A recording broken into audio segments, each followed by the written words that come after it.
Let's take a look at toast. To begin, set your wire rack to position 4. The wire rack is molded so that you can position your food closer to the top or the bottom of the oven when cooking. Flipping the rack over so that it dips down before sliding it into the second slot from the top places the rack into position 4.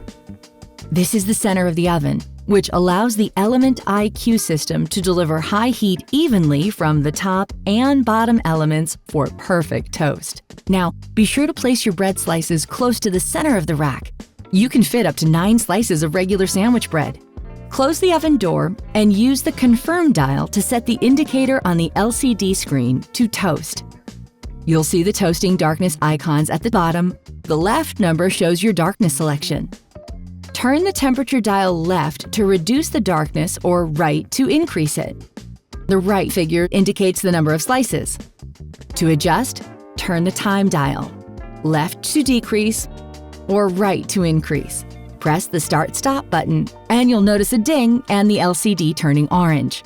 The timer will commence the toasting countdown. You can adjust the toasting darkness or remaining time during the cycle and stop it by pressing Stop. At the end of the timer, if you'd like your toast slightly darker, you can press the A Bit More button, which will run the oven for 20 more seconds. And if you're working with frozen food, the Frozen Food button reduces the oven temperature and extends the timer slightly to make sure the toast is evenly heated without burning it. The magnetic auto eject feature is also a smart addition to your oven.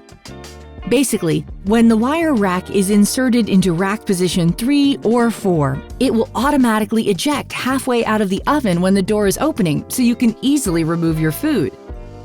Be sure to open the door slowly when the wire rack is in this position to prevent the rack from ejecting too quickly. All right, who wants a kimchi spiced chicken club sandwich?